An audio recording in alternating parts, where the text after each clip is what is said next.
Hello, everyone. Welcome back to The Torch. I'm Jake. And I'm Kimberly. And today, our guest is Amber Pechin. Welcome, Amber. Hello, welcome, or thank you. Thanks for the welcome. I don't even know what I'm saying anymore. Okay. Thank you, Amber. We're gonna tell all of our listeners a little bit about yourself. So Amber is the co-founder and partner storyteller at Amplitude Media. She is a writer of words and teller of stories. She's also a human of Earth, and she loves dogs and humans and Susan, who is a little bit of both. So welcome to our show. Thank you. Dogs and humans are my favorite, too. Dogs and humans are the best. Just to be clear to listeners, Susan is my dog who thinks she's a people. Oh, yeah? I love that. I was thinking that, too, but I was going to clarify that. Yeah, I just want to clarify. Susan is also the director of HR at Amplitude Media. I love that. So, yeah, if you check out her website, she has a bio. And That's why there's a dog on. Okay. That's Susan. My mind is totally blown. Yeah. I was like, why is there... Okay. That's Susan. She's the director of HR. So that's why she has a bio and a headshot. But it's because she hates people and dogs, so she's great in HR. She's ruthless. She's ruthless. We call her in for very important meetings when we need to, watch our tones and things like that. That's what Susan's job is. Yeah. I love it. That's awesome. So, Amber, we know that we have a fellow nerd in the studio. So I want to phrase our first question a little differently this time. So you have a special phrasing of the first question. All right. I'm excited. After looking at your website, I've decided that you're a superhero. And as you know, every superhero has a great origin story. What is your origin story? Ooh.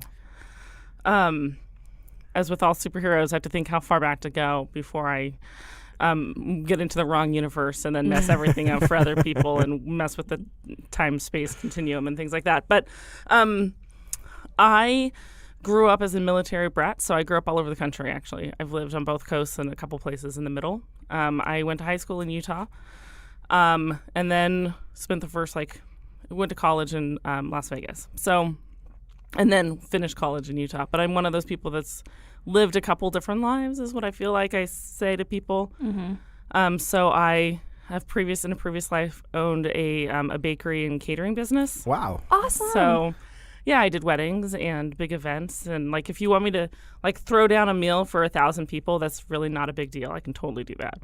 What? Yeah, in my previous life, I cool. could still probably do it and be fine. Totally could. But yeah, totally could. I know in your website you mentioned pancakes quite a few times. So you're still I love pancakes. Pretty good on the baking front. Well, I don't do it as much as I used to, but it's because I have 4 kids and I've trained them in all of my ways. Nice. And so now I get things without having to do the work. So yes. Is that the number one reason to have a kid, right? The number one reason to have a kid is just don't. If you're having kids for a reason other than you want them, because they will never do what you want them to do when you want them to do it. That's the number one rule. So if you expect your kid to be who you expect them to be, you're just expecting disappointment. Wow, that's hard facts. wonderful. It's hard facts. No, kids are awesome. Kids are fantastic. Just don't have a kid because they think you're going to live out all your dreams, because they will not. They will do exactly the opposite of all the things you think they should do. But which is awesome if your expectation is be you and be happy. Then it's a whole different thing. So I stayed home and had kids and ran a business out of my basement kitchen for 7 or 8 years. Is this still back in Utah? Yeah, this was back in Utah. So I moved back there as an adult, actually lived north of Salt Lake in a little tiny farming town called Syracuse, Utah, which most people have never heard of, even if they live in Utah. Haven't. So, yeah. But sounds lovely. Yes. That's the nicest answer I have for that. No, it's a beautiful community full of beautiful people. Mostly. So, yeah, it's a great place. But and then I decided to go back to school to learn how to build my business into a humongous super franchise that was going to take over the world. And I took my first marketing class, actually, and our professor, the whole goal of the entire class was to build a marketing plan for a business. And it had to be an actual business you could build, and you got extra credit points if it was a business that it really existed, that you had real numbers from, and then you got extra bonus points if it was your business. So I was already in the, I was in year 6.5 of my business. And Wow. and my ex-husband, who was my husband at the time, was a CPA. So my accounting was phenomenal. Whoa. And he made me do all the hard work. So I'd done all the cost accounting. I knew, like, I could tell you how much each cup of flour cost, how much each egg cost, how much.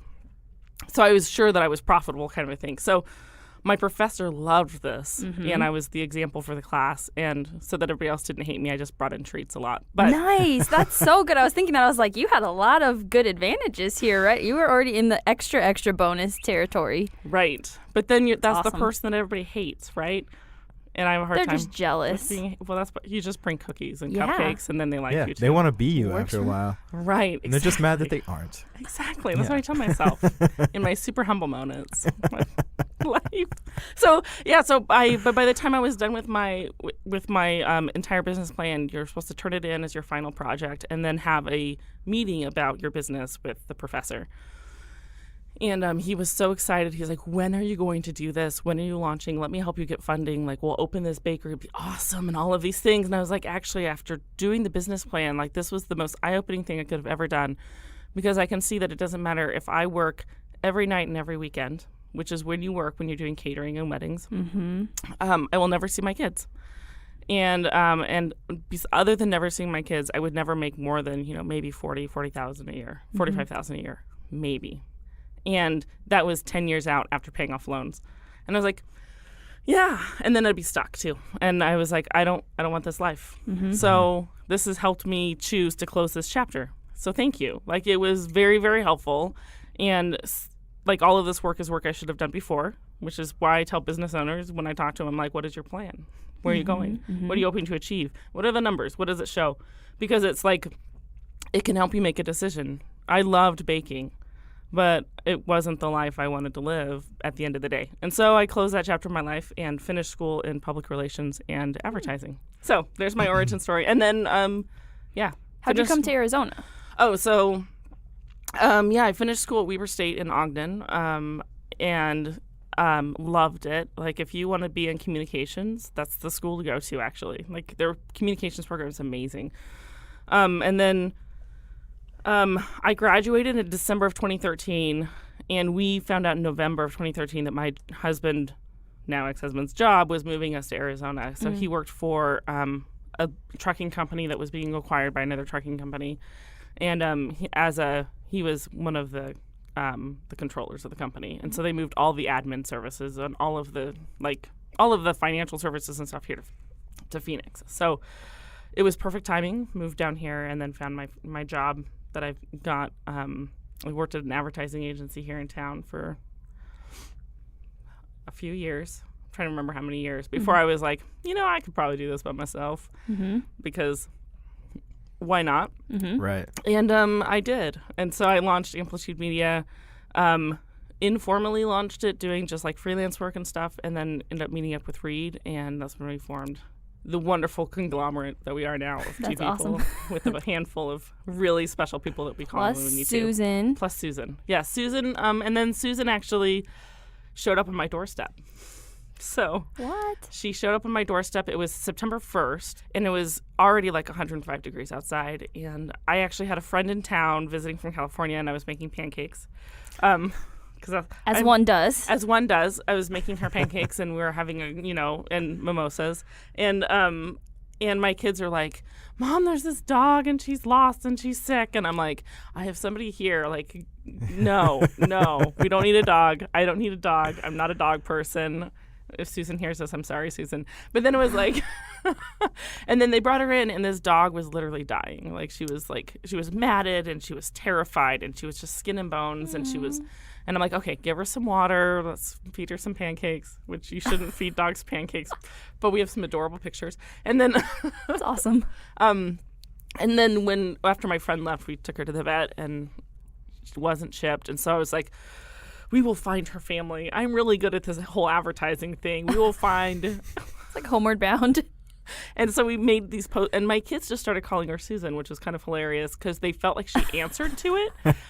And they're trying all of these different names, and she perked up when they said Susan. So like, well, it must be Susan. And she was just Susan after that. And I'm like, well, that's hilarious because she sounds like an old lady. And I thought she was an old dog too. And So we actually made all of these posters called "Are You Desperately Seeking Susan?" and we'd taken all of these glamour shots that we put on it of her, and then we had this whole story about how like who she was and what she liked and what she didn't like and who she like all of these things. And then at the bottom, only because I received multiple messages, how do you know her name's Susan if she didn't have tags on? I did like asterisks. I'm like, we don't really know if her name is Susan or not. That's just what we're calling her. We can do We made whatever. Sorry. Go ahead, Jason. We made our best guess, all right? Right. She didn't tell us, but that was the only name she could write. So we figured that must be it. Yeah. So that's so. And then within like a week or two, she was she pinpointed me as the person she needed to win over, and she did. And nobody else claimed her, so we kept her. But the vet was like, she estimated that she was like only a year and a half old. Oh, wow. She's a puppy. She's like a puppy, and then she became a new dog. Like every 6 or 7 weeks, she would like transform. Some other new thing would happen where she's like, oh, she now plays with toys. Oh, she now rolls in the dirt. Like all of these things that she had never done when we'd had her. Mm-hmm. And the vet was like, yeah, she's regressing so she can live through her puppyhood because she's safe now. And I'm like, oh, well, crying. My little heart breaks. I'm like, who knows what she did before she had us? But anyway, she's the best. Going back to starting your creative agency, what instigated that? What inspired the move? So when I was hired at this company that I was working at, I had very little experience. I worked at several different internships when I was in college, and we had an on-campus PR agency that I ran. Mm. So I managed a team of like 30 other students, and we had 5 actual real-life clients that we're doing stuff for. And so I felt like I had a pretty good handle on things, but in the advertising world, none of your experience counts until you're hired in an agency. Mm-hmm. And then it's all about time. It's not about how quickly you acquire knowledge. It's not about how great you are with clients. It's not about the kind of placements you get.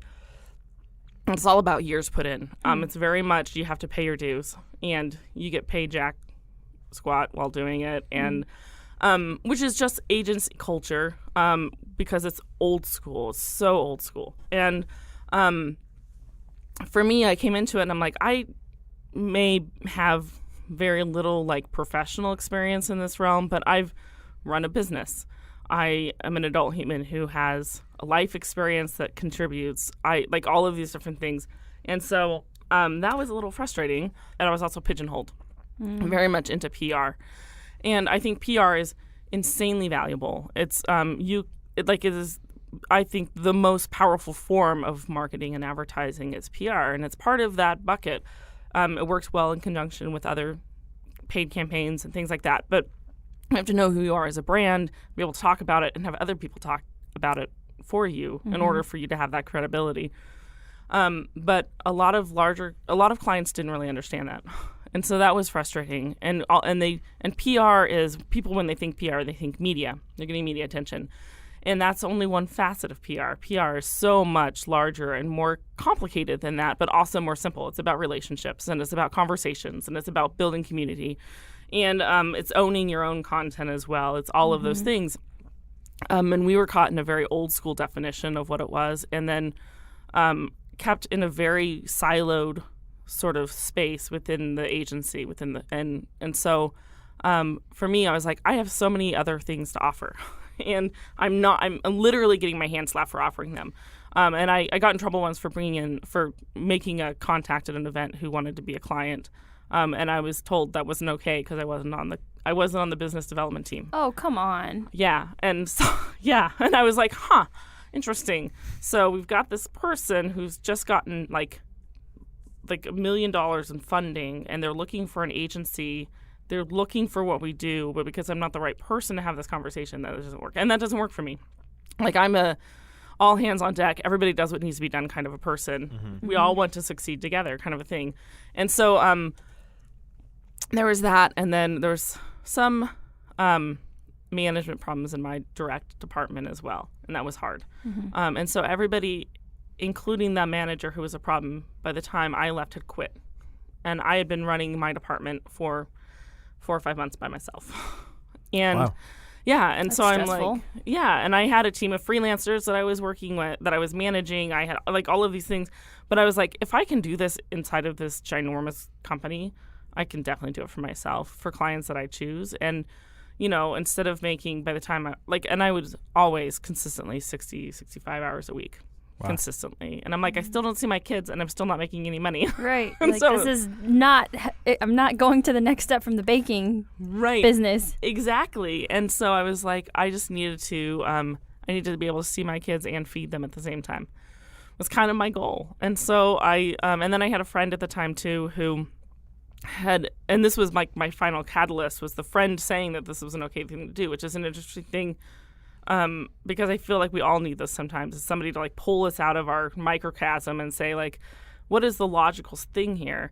And so he was like, how was work? And I was like, oh, I almost quit. Like, it was awful. And he's like, well, you need to feed your kids, so you should probably not do that. And I'm like, I'm not even feeding my kids. Like, I feel like I'm barely making it. And, he's like, well, how much do you have in, like, how long do you think it would take you to find actual clients? And I'm like, I don't know, maybe 3 months. And he's like, how long do you have in savings? Like, how long could you live with zero income? I'm like, maybe 4 or 5 months, maybe.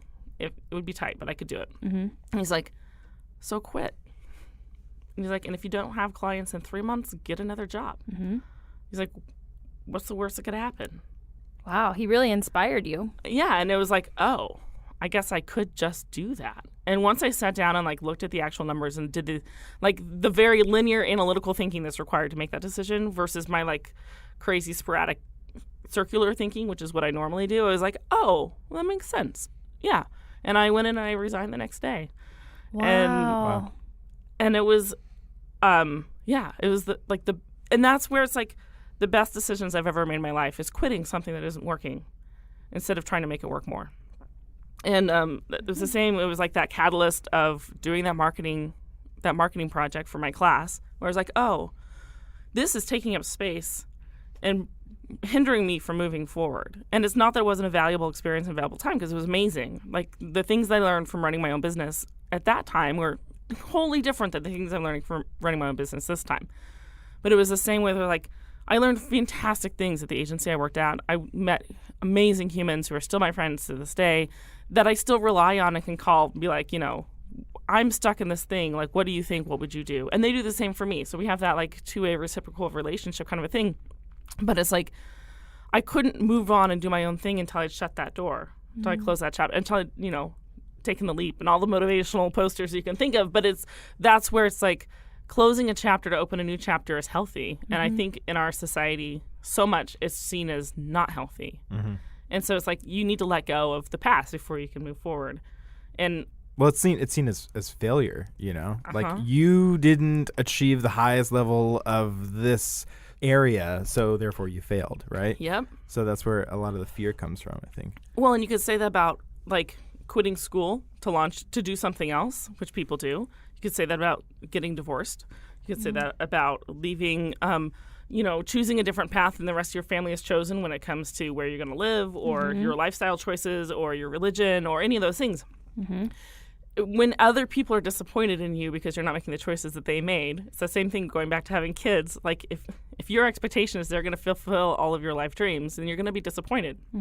But as the person who is also a child, who has parents who are going to be disappointed in them, I'm sure I'm the only one here who ever feels that way. Right. Like, you have to make your decisions for yourself. And your family's going to be disappointed. And they're not going to understand. My family didn't.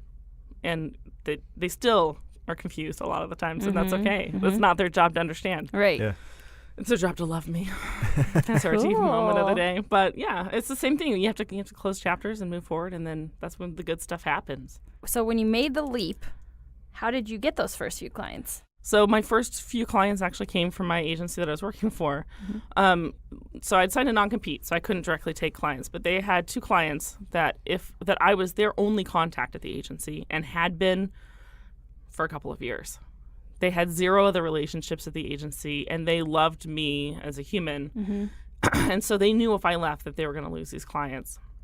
And so they asked me to stay on as a contractor for those 2 clients. And so I went from working 65 hours a week to have taking just these 2 clients. And I think my billable hours I could bill for them was like 48 and a half hours a month or something. And when I worked 48 hours and a half hours a month, under an hourly contract rate, I made as much as I did in my paychecks when I was working full-time as a salaried employee. Wow. Yeah, it's ridiculous. It's ridiculous. And I was like, and I'd asked for raises and promotions for months and months and months, and they wouldn't do it. But that gave me the buffer to be able to go out and find other clients. Nice. And mostly what I do is I just talk to people, and which is kind of the opposite of what people like. You know, if you're a creative agency, you should be out there doing your own advertising and marketing and stuff. And we do a fair amount of other things as well, but our most success comes from meeting people and building relationships. And so that's really, and it's not all in person, so it's not all like in person, so it's not all in like showing up to networking events and glad handing people and handing out business cards, because that never works. It's not how it works, and people think it is, and it's just not how it works. Well, the way I view that is like everyone else is there to Do the get same. clients too. So it's Right. like, Yeah. Well, and my thing too is like I'm not there. So I actually I started out just doing mostly copywriting actually, and I was like I can write words really well. I don't always speak words really well, but I can write words really well. And so I would go to events that were sideways. So a lot of PR people would go to like the PRSA events, and they'd go to like whatever. And I'm like, I want to talk to nerds and write about nerd stuff. So I'm going to go to tech meetups. I'm going to go to WordCamp. I'm going to get to know like I'm going to go to the Hacker Nest events. Like that's who I want to write for. And so that's where I'm going to show up. And I'm going to show people who don't have my skills. And so, and that way I could build I could have a conversation with somebody, and they're like, oh, you actually understand and get this stuff. Okay, that's cool. And then they assume, they're like, oh, you must be a whatever you people here are. I'm like, actually, no, I'm a writer, and I'm looking for people to write for. And because we've built this relationship already, then it's like, oh, I actually need that. And I know some people who need that. I'm like, yep, you do. Yeah, much more authentic. Well, and we joke all the time that like advertising has to be authentic and real, and those are our buzzwords, and I hate them, but it's actually true. And it's not even just, it's marketing yourself. It's how you market your brand. And so it's like, you know, it's an important thing. But I've also I've landed actually, this week will be the 5th client I've landed via Facebook group. Wow. And every single time, it's not going out there and saying, somebody's like, I'm looking to build a brand. And I'm like, I build brands. That's not how it works. Like, instead, it's like, somebody asks a question, and I give a response. And I'm as helpful as I can be in my response, and I never want to sell my services. I just answer their question and give them the information they need, and then offer to follow up if they have more questions. And that was a client that's hopefully contract's out, not signed yet, but I had answered a question a year ago in a group about branding, and had and then she had searched the group because she's starting a new project and looking for branding help. So she was searching the group for branding ideas, came across my answer, and then sent me a message and said, I really would like to ask you some more questions. Can I do that? And then a 30-minute call and contract sent. Cool. And wow. that's where the cool stuff happens, though, is like that human to human real relationship kind of thing. And that's where like we've done a few presentations and things too, where like people ask us to present, Reed and I both, and we show up, and it's not about selling our services, because that's such a turnoff. And I don't know why other people don't see what a turnoff it is. Yeah. But it's like, I'm going to tell you all the things that I know. As many things that I can tell you that I know in an hour's time, I'm going to tell you them. And I'm going to do it in a fun, creative way, because otherwise you're just listening to a lecture that's really no fun at all. Right. And then people remember that, and then they contact you later, and they're like, you have this thing. And I always follow up with like 30 minutes of free, like anything you want to know. Like, not a big deal. I'll have a conversation because I love humans. I just do. And they're delicious. And that's like the super creepy part. But you said it in a really upbeat tone, so We believe it. See, exactly. So at what point did you start to grow your team from it was just you and Reed, right? And then how did you go about picking your team? Well, our first teammate showed up on our doorstep. We already covered that. Yeah. Right. But Susan. yeah, Duh. she's the best. Actually, she's the best teammate we have. She never complains. She's an employee of the month regularly. And she always sees the best in people. She does. She's actually really good at seeing the worst in people first because she doesn't trust anyone. Oh, right, So- because she was a stray. Yeah. Yeah, so she hates everyone. But we actually, and this is a conversation we've had repeatedly where it's like, do we want to hire or do we want to contract? And we keep coming back to we prefer to work with contractors as partners and members of our team, but not, we have call them 1099 employees instead of W-2 employees. And so largely it's word of mouth, actually. We'll know somebody that knows somebody, get a recommendation, work with them. Or they're people that I've worked with previously in my agency life, other people who've worked or who are now freelancing or have a side gig or things like that. And it works for us because we can scale up and scale down as needed without knowing that we're somebody's sole source of income. And then also our 5-year plan as a company is, we're completely remote right now. Most of our clients are not here in Phoenix. They're around the country. So everything we do needs to be movable. So that's one of the things that, the bakery business, I was like, I don't want to feel stuck to a physical location. And Reed's very much the same way, where we both are kind of wanderlusty. And, I have I guess it's a 4-year plan now, is to have enough income coming in and enough steadiness of other projects. So we have our projects, our client projects, and then we have personal projects or business projects that are separate from that, to build residual income, recurring income that comes in based on products versus services, and to have that build up to a place that I can travel full time and work from the road. And so, Cool. Yeah, I bought my van in December. Wow, congrats. That's cool. Yeah, I'm in the process of building out the inside right now, so that I can have a full-time adventure van, so that Susan can be a full-time adventure dog. That's awesome. That's amazing. Yeah. Super awkward. Reed doesn't know I'm taking the dog when I do that, but Now he does. now he does. Sorry, Reed. Reed's not invited. He has to get his own van. Yeah. Then you guys can We'll just hit the carpool lanes. Caravan. We'll just caravan. Yeah. So I've been in the freelance field as a freelance videographer. Do you have any advice for creatives who want to make money being creative? It would be the same advice as I would have for anybody who wants to make money being creative, and it's to value yourself and your services and your talents. And then other people will value them too. But I do feel like creative humans have a really hard time doing that, because they like what they do, and other people see that they like what they do and take advantage of that. I love to write. Writing is like my base creativity is in writing. That's where I'm most creative. That's where I'm most talented, to be totally humble. But it's where I excel, right? And I love it. Yeah. But it's still a lot of work.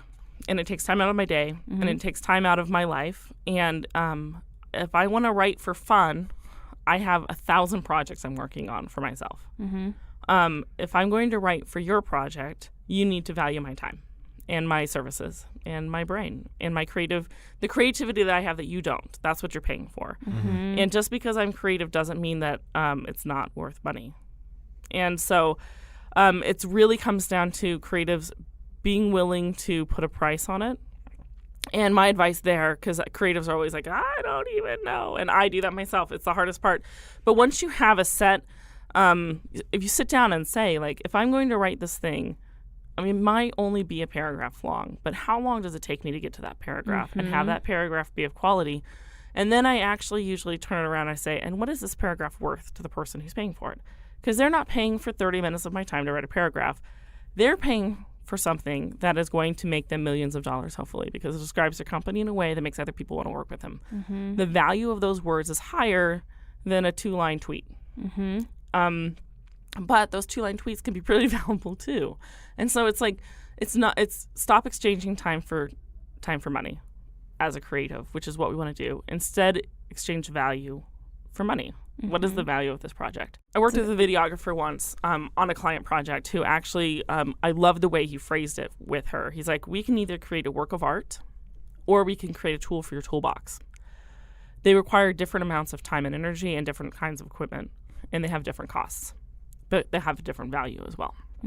So here are my packages, and here's what I offer, and here's what you get for them. And this is the work of art end, and this is the tool for your toolbox end. And then I have a couple options in the middle. I like that. That's fantastic. And that's where it's like, I think framing the conversation that way makes him, like, he gets to say, like, this is my creative process and my creative things. And I love to create fantastic, beautiful works of art that I'm just passionate about. If I'm going to do that for you, for your passion projects, it's going to cost you money. And you have to be willing to pay for it. And we're in a field of business, and that's what we should be doing. And so, but it's the same thing actually that I tell kids when I talk to kids about what they want to be when they grow up is don't let grown-ups tell you that you can't do whatever you want and make money from it, because you can. And I get in trouble sometimes. Like, I was talking to a friend of mine at book club who's an attorney, and he's like, I don't like my job. I go to my job and I'm good at my job and it pays the bills so I can go do what I want to do the rest of my life. And I'm like, that's good for you if that works. But I wake up in the morning and do what I love, and I do it all day long, every day. For creatives, it's finding what the market is for your creative talent and skill. And it's going to be different for everyone. So videographers, you're going to have to find projects that are going to pay you money to do what you love to do. But there are ways to do that where you don't feel like you're selling your soul. Like, if you hate weddings, don't tape weddings. Like, That's exactly. I've said no to weddings. yeah, and isn't that an empowering He place? did a really good wedding too, but it was I did one. One. Yeah. Wedding pressure is the worst. As a cake person, the reason there's an upcharge for wedding cakes is because the pain and the stress and the drama that comes with it. It's the same size cake as that anniversary cake I'm making for this business, but you're going to pay a 3 times premium because I have to deal with your mom. Like, at the end of the day, like, that's the rule, right? No, that's good. There's a point when you're a freelancer is when you both realize and become empowered to figure out what are the things you like doing, the things you don't like doing, and then you can say yes or no to those things. I realized at a certain point that I hate high pressure anxiety situations, so I don't do live stuff and I don't do weddings. So, you kind of figure it out as you go. Yeah. Well, and there is a time too where at least for most normal humans, you have to say, like, okay, I'm going to do some of the stuff I don't like in order to get the stuff I do like. And there is that. So I said one time I was driving a car full of people from my agency to lunch, actually, because I had the biggest car because 4 kids. But anyway, and one of my interns, because I was running our intern program at the time, she's like, how do you decide, like, what part of advertising you want to go into? How do you decide what you want to do with the rest of your life? And I told her, I said, you know what I do is I follow the things that make me happy. I relentlessly pursue joy is kind of my phrase that I use. And I'm like, and if it doesn't make me happy, if it doesn't bring me joy in my life, I just don't do it.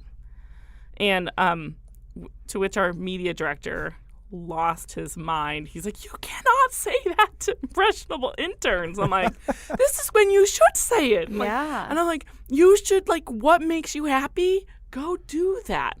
And it's like my Mary Poppins point of view, or my Pollyanna, or whatever, like, your happiness thing is. But I'm like, I feel like we have placed value of being miserable at work in this country.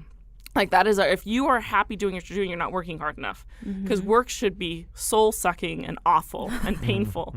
And if it's not that, then you're not doing it right. And so I propose it's the opposite. If you go to work every day and you hate your job and you hate what you're doing, then you're not doing it right. You either need to find joy in what you're doing or go do something else. And you can always go do something else. And even as I say that, I hear myself saying, that's such a privileged point of view, Amber.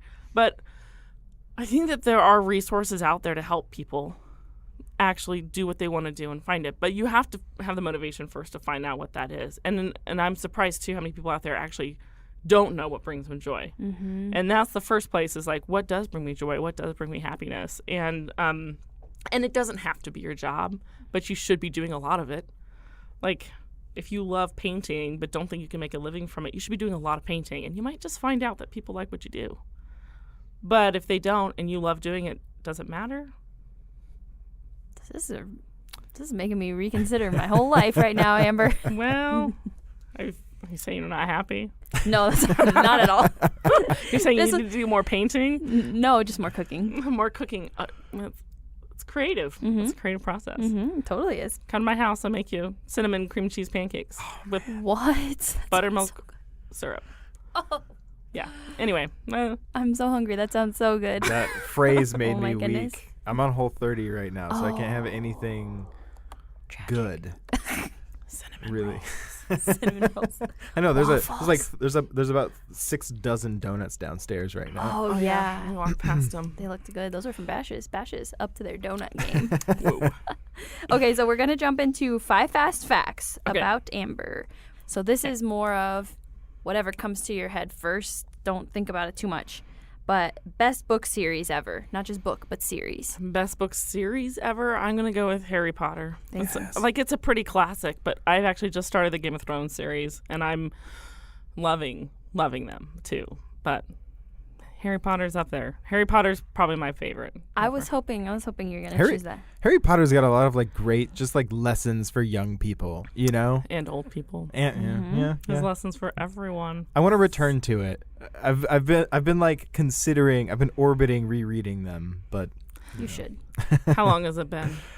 I haven't. I finished Deathly Hallows. I think like right before the movie came out. Okay. So it's been that long. Yeah, that's about for me, too. Mm-hmm. I think I need to reread them with my kids. Yeah. That would be so great. I want to have kids just so that I can read them Harry Potter. So my kids are how old? They're like 20, 16, 15, and 14. But only the oldest has read Harry Potter. Oh, no. And so we actually were going, hopefully, on an epic road trip in July, depending on the state of the van. We may just listen to them on Audible for our drive. Be That would be amazing. That would be awesome. so fun with all the British voices. Oh, my goodness. Yes. Yes. Stephen Fry does an amazing job. And Stephen Fry. So I listened to him on an interview the other day. He was talking about recording for Harry Potter. And he said his first one, he's like, so this unknown author, Joanna, he's like, was there for all of the things. And it was important to her. Every single word in the book was read. These are unabridged readings. Every single word was read. There's a phrase in the first book that says, Harry pocketed it. And he's like, and I could not say it. He's like, Harry pocketed it. And he's like, it sounded like I had a stutter. And he's like, finally I was like, please, Joanna, can we just say like Harry put it in his pocket? And she's like, she looks at me and she goes, nope. Yes. And then that phrase has appeared in every single book since. Oh, I never noticed That's amazing. that. That's awesome. That is amazing. Anyway. That's fun. So, yeah. Next, best superhero movie or other movie. But I just said superhero because of the superhero theme. Right, because of the superhero thing. I mean, this is the thing, like, I'm not that kind of nerd, actually. Like, Oh, you're not a my superhero. kids love superheroes. They dress up, they go to Comic-Con. Mm-hmm. I'm, like, the nerd who's like, let's talk about astrophysics. Let's Okay, it could just be favorite movie then. Let's talk about, But I love a good superhero movie. I love, actually, any of the, now I'm forgetting his superhero, Tony Stark. Iron Man. Iron Man. Yeah, because I love Iron Man. They're so good. They're so good, but he's so funny. He's so funny. And so cute. Yeah. We just rewatched those with my little cousin like a month ago because he had never seen the first two, and I hadn't seen the first one since I saw it in the theater. So I was like, because that movie's over 10 years old now. It started the whole Marvel thing. Yes, Yeah. it did. And it was so good still. It really held up. I was like, wow, this is such a cool movie. And it was, I mean, you can tell how far graphics and special effects have come, but I mean, it was still an awesome movie. Yeah. That's it a good was- choice. Yeah. And Guardians of the Galaxy is pretty good too. That, yes. Okay. We're all a different guardian in my house. So Nice. Yeah. See, you're a superhero. Okay. Best cartoon.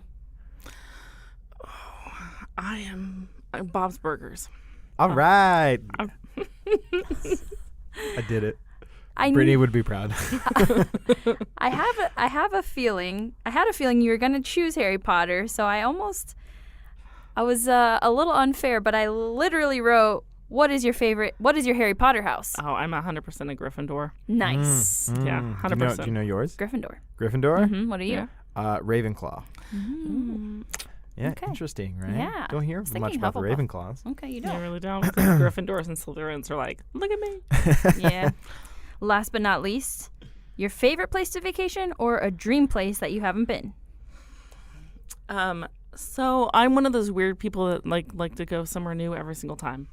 And so, yeah, I think my favorite trip ever was my Belize trip. So Ooh. it was the first. I had just quit my job, so I was like freelancing and footloose and fancy free and not tied down to a location. And I was like, I need to leave the country for Thanksgiving because I didn't have my kids for Thanksgiving. And I had like a 3-week stint where I wasn't going to have my kids. And I was like, I need to get out of here. And so I bought a ticket to the cheapest place that I could buy a ticket to within 4 days and bought a ticket to Belize and got on a plane and I thought they spoke Spanish in Belize. Like, I knew nothing. I knew zero. I knew zero. And I was excited to work on Spanish for a couple weeks, right? Yeah. And I show up and they speak English, and I literally show up with zero plan, and I spent, 2.5 weeks just wandering the country and making friends and staying in hostels, and it was amazing. That's pretty cool. It was amazing. Yeah. Bonus question on the 5 fast facts. Kind of rolling it in. We always ask this question. If you could meet one person living or dead, who would it be and why? I know who you wrote on your form. Do you remember? It's been a while. I don't remember what I wrote on my form. Daily Show. Oh, Trevor Noah, because Yeah. he's my secret boyfriend. It's a secret to everyone, including him, but that's okay. And now it's not a secret to you guys. I think he's so brilliant. Have you guys read his book? No. So his book Born a Crime, is actually, it's a listen, not a read. And I usually am like, you should read this, not listen to it. But this is the opposite because he reads it. So you get his voice, His timing. and his timing, and you also get there's a lot of other languages in there. And so he reads in other languages and he translates them clearly. But he's like, because he speaks like 7 languages. So smart. He's so smart, and he's just he's such a kind, compassionate human too.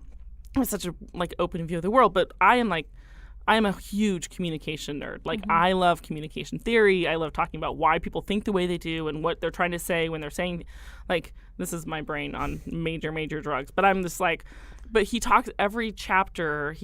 There's some sort of a lesson about communication in it. Cool. Some sort of a tie back. He's and it's where he'll tell you this whole story that's hysterical. And you're just dying laughing, or you're sobbing, because those are the 2 emotions you feel through this entire book. Wow. Or you're sobbing and laughing at the same time. It's a crazy book. But then he was and that's when I learned that if you could speak just 3 words in somebody's language, then you were their friend, and then you were no longer a threat. And it was and it's just these little lessons come out of nowhere. And so it's a fantastic book. Everybody should listen to it. It'll teach you more about business and humaning than any business book you could read, because it's all about communication and building relationships. Cool. I'm definitely going to add that. I'm so sold. Yeah. It's going to be the first audiobook I think I take up, since Harry Potter. So- Well, if you sign up for Audible, you get 1 free audiobook, and that could be the one. I need to, get an endorsement for that on my I know. myself. I get credits. Forward it. Yeah. Anyway. So we're going to shift gears a little and talk about Phoenix Startup Week. It's been a minute, right? It's been a minute. We're actually gearing up for next year already. Nice. Yeah. Talk to us a little bit about how you kind of became involved and some of the highlights of this year. Yeah. So I actually became involved because Mike Jones from Resound asked Reed and I if we'd join the team and help out, largely because we had brought some problems to him last year, or the year before last, some problems specifically with diversity and inclusion. And so I have a pretty strong philosophy of you don't get to criticize people if you're not willing to chip in and help. And I usually say it to my kids, I'm like, don't whine and complain unless you're willing to do something about it. So so when Mike asked for us if we would be willing to come and help change the branding and the tone of Startup Week to be more diverse and inclusive, it was a yes, for sure. And I also, I love Phoenix. I mean, I've only been here, I think I've been here 5 years. Nice. But I love it. I love the town. I love the vibe. I love the entrepreneurship community here. I love the tech community here. It's just good people doing good things. And so if I could help us do that a little bit better, then the answer was definitely yes. Cool. So, yeah. So talk about the highlights this year. It seemed to go really well, and awesome star lineup of folks from different industries. That's what we really appreciated, was it wasn't only tech focused. So yeah, well, that was part of our thing. So Kate and Mike, they wanted to go with a feeling of empowered diversity, And as a marketing team and as a branding team, we broke that down. We're like, okay, well, we need to pick some ways that means something, because you can say empowered diversity if there's nothing behind it, doesn't mean anything. And so that's where we came up with the theme of Thrive Together, because if we're all working together, then we can all thrive.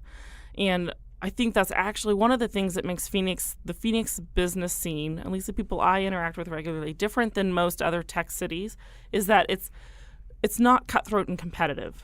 There's enough work here for everyone. Mm-hmm. And if we all work together, it's a whole, rising tide raises all ships kind of mentality.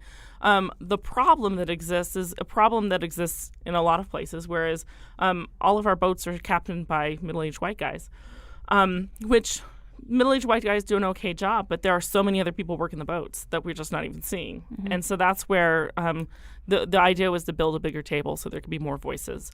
And then to very specifically reach out to the voices that we wanted to hear from and invite them to come. And that, I think, is where some of our key changes this year came from. As it was broadening the table and it was saying, who is an entrepreneur? Who is a startup? And instead of saying, like, you have to be in a tech-focused business and you have to be a founder and you have to be a CTO and you have to, like, in order to qualify to even feel like you have a voice at this conference, mm-hmm. Instead it was, we're trying to start all of Phoenix. And are you an entrepreneur? Do you work with entrepreneurs? Or do you feel like you're an entrepreneur who works with like you get to define that. Mm-hmm. We're not going to define that. Do you feel like your company services startups? Do you feel like your company is a startup? Like, we're not going to have, like, I'm a creative agency who works with tech agencies, but I'm largely a creative agency, but who's also very techy. We build websites. We've worked on a couple of apps, things like that. Mm-hmm. So we have those skills, but are we a tech startup? No, we're a creative agency, but we still have value to add. Mm-hmm. And why would you want to go to a conference and only hear about people in your own exact industry who are doing exactly the same thing you're doing? And that's where it was like, we need to make sure, like, when we think of business owners, like and especially here at the BBB, like, the grassroots business owner is mm-hmm. the plumber. Mm-hmm.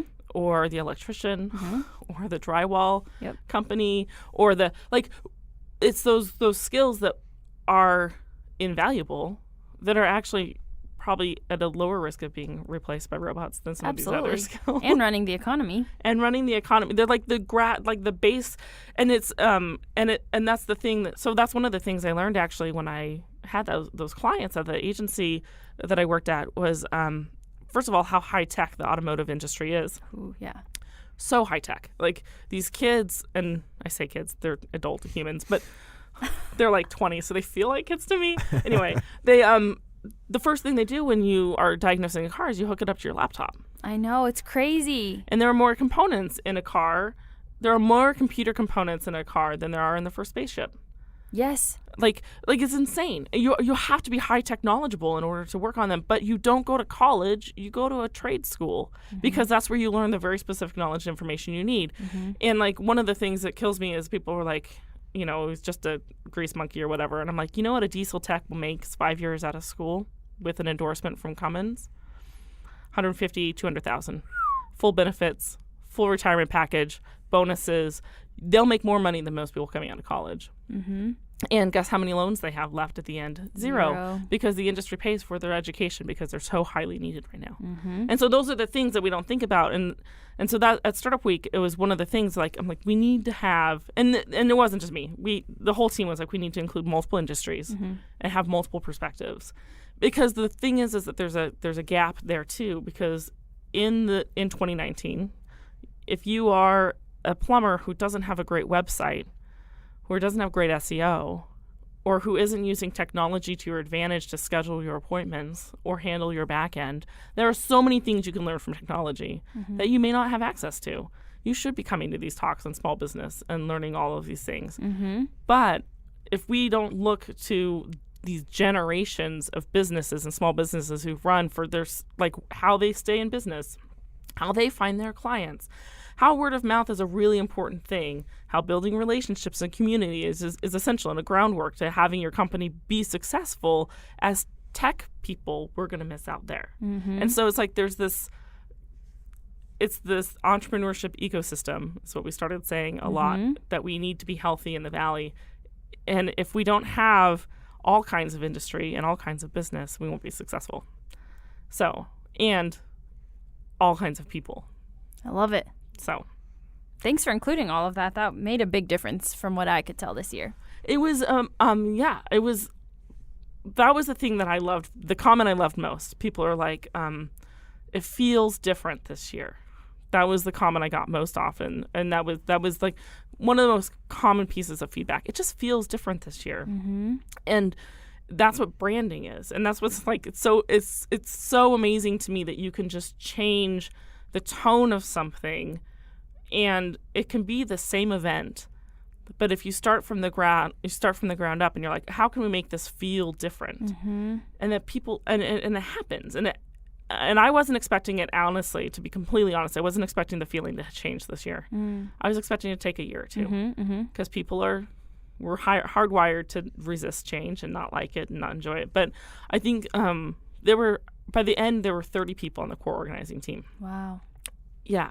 And if you see some of the pictures of our core organizing team, we have a variety of ages, races, experience, industries. Like, we started with a team that was diverse so we could reach people who were diverse. And like, just amazing skills, amazing. Like, I've learned so much from just working on this team, just from people I wouldn't have normally interacted with, just because we're in different industries and different places, and now they're dear friends. So That's awesome. yeah, but Good work. thanks. No, it wasn't just me. I was throwing that out there. Like, Yeah, but the whole team. the whole everyone. team. It was a team effort, and it was a lot of work. Yeah. 3 venues in 6 days is a ton of work. All volunteers. All volunteers, and then we had a lot of volunteers from the community come pitch in and help for a day or two too, which was amazing. We had amazing like community support, business support, and sponsors and things. But it's just going to be bigger and better next year. What should we look forward to in 2020 for Phoenix Startup Week? I think we are we're looking for really doing like we did in 2019, but bigger and better. More speakers, probably higher profile speakers are going to be out there, I'm going to say, but a lot more diversity, a lot more inclusion. We're going to keep that up. One of my favorite statistics from the conference was most conferences around the world, with the exception of elementary education conferences, you have 2 male speakers for every female speaker. And that is around the world. America is no better than the rest of the world in that stat, right? Except for, elementary education. And even at elementary education conferences, there are still more male speakers than female. It's just not 2 to 1. Yeah. And at Phoenix Startup Week, we had 46% female speakers. That's awesome. And panelists. And so, and we had a lot of intersectional diversity as well, which is good. It's very important to have. And it was, going in with that conscious effort to make sure we're hearing from a lot of different people, not for the purpose of just checking boxes, but because we really want like the ability to hear and learn from people who think out differently than we do. And if the only people you communicate with are people who look like you and sound like you and have the same education and same creative background as you have or whatever, then you never get new ideas. Super lame. And so, so more of what we had in 2019. Hopefully, I don't want to throw anything out there quite yet about but there might be some changes with having so many locations, but we liked the diversity that brought as well. So, yeah, and we will, I think the call for speakers is probably going out here in the next 3 or 4 months. So, Whoa, cool. Yeah, keep your eyes open. It'll be awesome. Again. Yeah. I want to keep the energy going, so this is the perfect time to start talking about it already in the summer. Yeah, well, we're looking at, and I don't know if I can say this, but I'm going to say it anyway. The inside scoop here on The Torch. Well, I don't know. We have our first marketing meeting next week. So, but it's something we were talking about is doing quarterly events. So instead of doing just one big, huge event, we're looking at doing quarterly events so that we do keep the energy going. Yeah. But the events will be like, a Saturday or an evening session or something. But I like it. Yeah, so we can keep up the community and keep it going. So sweet. Awesome. Well, thank you so much for coming on The Torch today, Amber. Yeah. It was fun. Thanks for having me. I enjoyed myself. We really enjoyed talking with Amber Pechin for this episode and want to thank her for coming on the show. There's a line in the interview where Amber says she relentlessly pursues joy, and I really like that. It kind of says that there's a difference between a job and a passion, and if you can find a way to make money pursuing your passions, why would you ever need a job? Amber's story wonderfully illustrates what can happen if you take the brave step to close one chapter and open the next. BBB is going to have an online auction soon, so that means we're accepting donations from businesses that would like to help support our student programs. We're looking for anything from experiences to consumer electronics, things people would be excited to get into bidding wars over.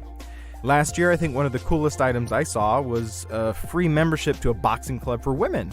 That's unique, that's fun. Again, all the proceeds of this auction will help fund scholarships we award to ethical high school students. If you'd like to donate to our cause, please go to auction.bbbcommunity.org.